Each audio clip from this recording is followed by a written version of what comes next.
नमस्कार dear students, मैं आप सबका श्याम निःशुल्क कक्षाओं में बहुत बहुत अभिनंदन करता हूं। तो पिछली जो हमारी कक्षा थी वो कक्षा 11, हमने कक्षा 11 का जो 1.2 के बाद का जो बेसिक है वो हमने कंप्लीट किया था और उसके बाद के जो एग्जाम्पल है वो कर लिए थे। और आज हम उससे आगे पढ़ेंगे, यानी कि एक्सरसाइज 1.3 जो है उसका कंप्लीट सॉल्यूशन करेंगे। तो चलिए स्टार्ट करते हैं आज की क्लास। तो एक्सरसाइज 1.3 यानी प्रश्नावली 1.3 है, जिसका पहला ही प्रश्न है आपका, रिक्त स्थानों में सबसेट या नोड सबसेट भरकर कथन बनाइए। तो आपको बताना है कि कौन सा किसका सबसेट है और कौन किसका सबसेट नहीं है, यानी उपसमुच्चय है या नहीं है उसका चिन्ह लगाकर आपको बताना है। तो इसका पहला ही देखिए, जैसे पहले में दे रखा है, इसमें इस सेट में दे रखा है 2, 3 और 4, इस प्रकार से आपके पास अवयव दिए गए हैं, ठीक है। और इसके बाद में बीच में खाली स्थान छोड़ा गया है और फिर अगला जो सेट है उसके अंदर 1, 2, 3, 4 और 5 लिखा हुआ है। तो क्या इस बड़े वाले समुच्चय यानी 1, 2, 3, 4, 5 का क्या ये उप समुच्चय है? जी हाँ, बिल्कुल है, क्योंकि इसके अंदर 2, 3, 4 हैं जो कि यहाँ पर लिखे गए हैं। तो यहाँ पर कौन सा चिन्ह लगाएंगे? यहाँ पर चिन्ह लगेगा आपके सबसेट का, ये वाला। तो ये इसका सबसेट हो गया, ठीक है। ऐसे ही दूसरे की बात करें तो इसमें यहाँ पर लिखा है A, B और C, और यहाँ लिखा है इसमें B, C और D लिखा है, ठीक है। तो इसमें A, B, C है लेकिन इसमें B, C, D लिखा है, जबकि इसमें A है ही नहीं, तो ये इसका सबसेट नहीं होगा। तो यहाँ नोट सबसेट का चिन्ह लगेगा, नोट सबसेट। फिर अगला है आपके X सच दैट। X क्या है? आपके विद्यालय की कक्षा 11 का एक विद्यार्थी है। आपके विद्यालय का कक्षा 11 का क्या है? एक विद्यार्थी है। और फिर उसके बाद में ये खाली स्थान छोड़ दिया गया है और उसके बाद लिखा है एक्स सच दैट एक्स आपके विद्यालय का एक विद्यार्थी है। तो जो विद्यालय का एक विद्यार्थी है वही तो कक्षा 11 में होगा ना, क्योंकि जो कक्षा 11 का होगा वो तो विद्यालय में होना ही है, तभी तो होगा। तो विद्यालय में सारे विद्यार्थी आ जाते हैं आपके, तो ये इसका सबसेट होगा। तो ये इसका सबसेट है, तो ये चिन्ह है यहाँ पर हम लगा देंगे। फिर इसका चौथा है आपके एक्स सच दैट एक्स किसी समतल में स्थित एक वृत्त है।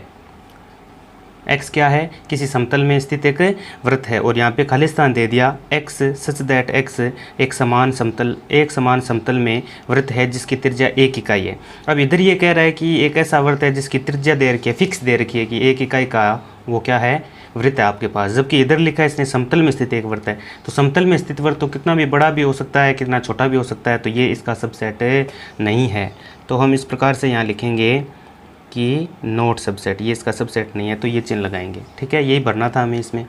अब अगला है आपके नंबर 5 कि एक्स सच एक्स किसी समतल में स्थित एक त्रिभुज है। कोई समतल दे रखा है उसमें स्थित त्रिभुज है और यहाँ खाली स्थान है। एक्स सच दैट एक्स किसी समतल में स्थित एक आयत है। तो आयत और त्रिभुज का तो कोई मेल ही नहीं है, ठीक है। त्रिभुज जिसमें 3 भुजाएं होती है, आयत जिसमें 4 भुजाएं होती है, आमने सामने की भुजाएं बराबर होती है, ठीक है। तो दोनों का ही मेल नहीं है, तो ये इसका सबसेट नहीं होगा। तो नोट सबसेट का यहाँ पर चिन्ह लगा देंगे। फिर उसके बाद में आता आपके अगला एक्स सच दैट एक्स किसी समतल में स्थित एक समबाहु त्रिभुज है। कोई समतल दे रखा है, उसमें कोई त्रिभुज है जो समबाहु त्रिभुज है और फिर खाली स्थान दे दिया यहाँ पर, और उसके आगे लिखा है आपके एक्स सच दैट एक्स किसी समतल में स्थित एक त्रिभुज है। कोई एक समतल है उसमें स्थित कोई सीधा त्रिभुज, कोई भी त्रिभुज हो सकता है। तो जो त्रिभुजों का समूह होगा उसी में तो समबाहु त्रिभुज भी तो आ सकता है ना, तो ये इसका सबसेट होगा। तो यहाँ पर हम सबसेट का चिन्ह लगाएंगे इस प्रकार से, ठीक है। तो ये इसका उपपद समुच्चय हो गया। फिर अगला है 6 नंबर इसका। तो 6 नंबर में क्या लिखा है? 6 नंबर में लिखा है कि एक्स सच दैट एक्स एक समप्राकृत संख्या है। तो समप्राकृत संख्या का मतलब हो गया 0, 2, 4, 6, 8, ये जितने भी जो इवन नंबर हैं आपके सम संख्या हैं उनकी बात कर रहा है ये। और यहाँ पे खाली स्थान छोड़ दिया और एक्स दैट एक्स एक पूर्णांक है। एक्स दैट एक्स क्या है? एक पूर्णांक है। तो पूर्णांक जो होंगे ना, पूर्णांक कौन से होते हैं? जिनमें नेगेटिव पॉजिटिव सारे नंबर आते हैं, 0 भी आता है, तो उन्हीं में से होगा ना ये। तो ये तो इसका सबसेट होना ही है, क्योंकि पूर्णांकों में 0, 1, 2, 3, 4, 5 से 7 ये संख्याएँ भी आती है इंटीजर्स में, तो ये इसका सबसेट हो जाएगा। तो इस प्रकार से यहाँ पर ये चिन्ह लगा देंगे, ठीक है। फिर अगला प्रश्न आपका नंबर 2, उसमें आपको बताना है कि कौन सा सत्य है और कौन सा असत्य है। सत्य असत्य बताइए। तो चलिए ये करते हैं हम, जिसमें पहला ही दिया है आपके नंबर 1, यहाँ A और B लिखा है और ये कह रहा है कि note A subset of B, C, A।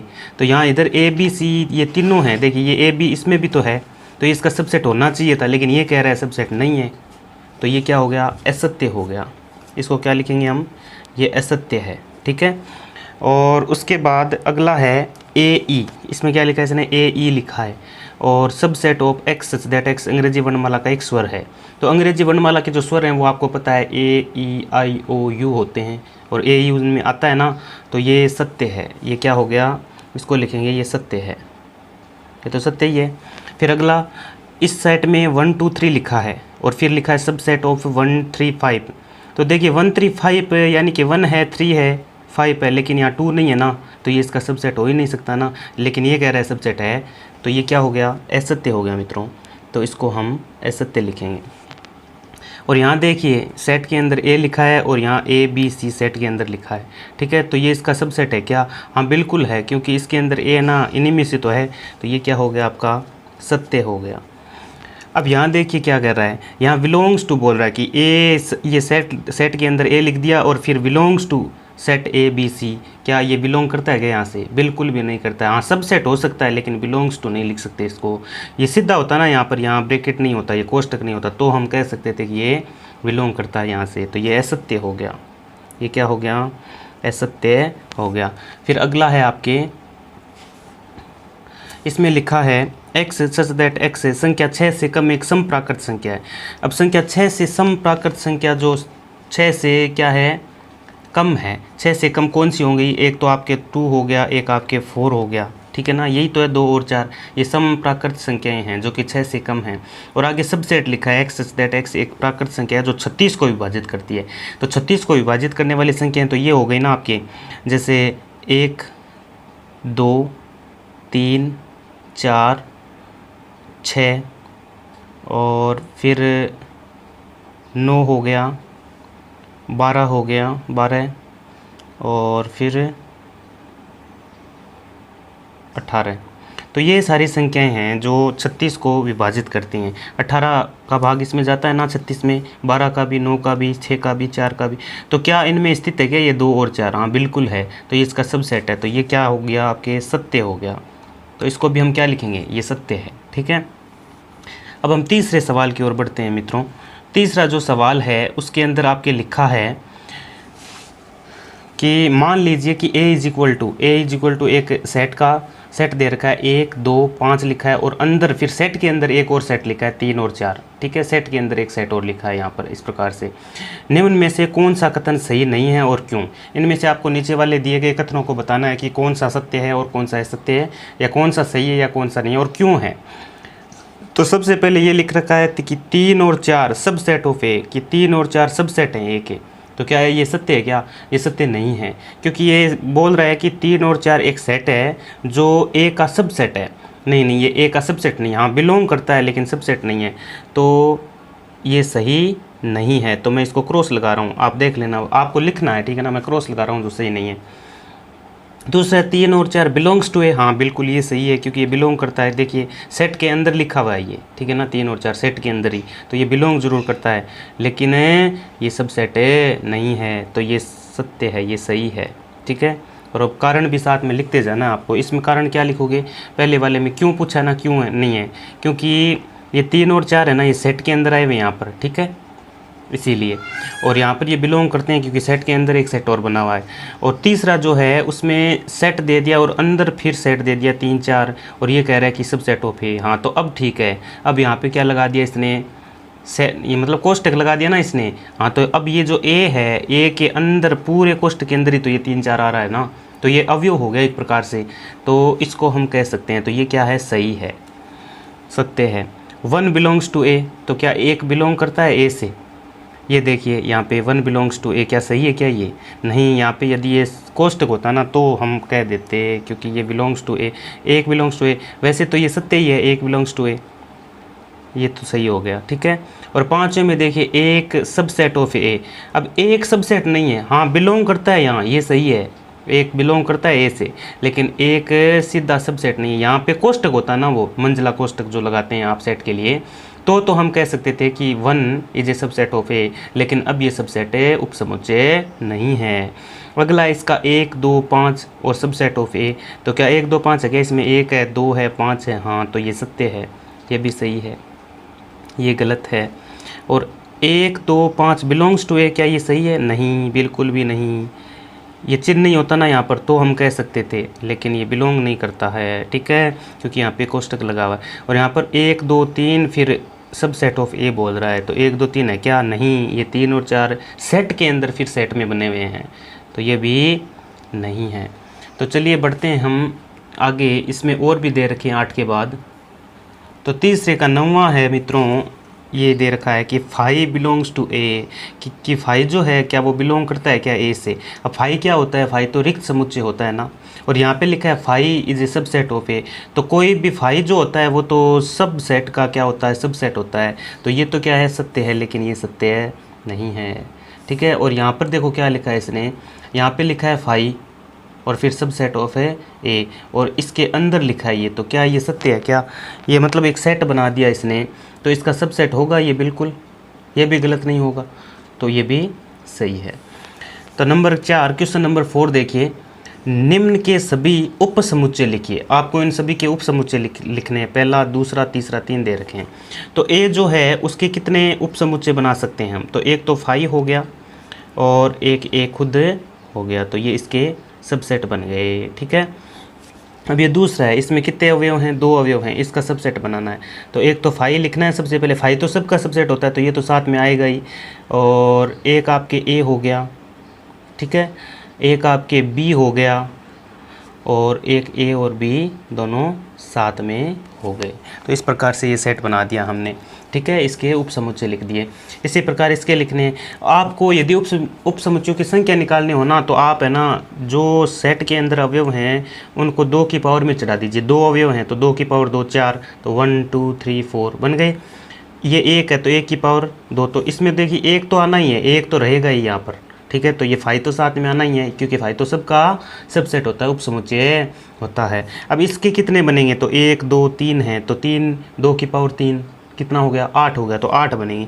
देखिए किस प्रकार से, एक तो फाई हो गया, एक हो गया, फिर 2 हो गया, और फिर 3 हो गया, फिर 1 2, और फिर 1 3, और फिर 2 3, और एक हो गया 1 2 और 3, तो 1 2 3 4 5 6 7 8, तो ये 8 बन गए इसके, ठीक है।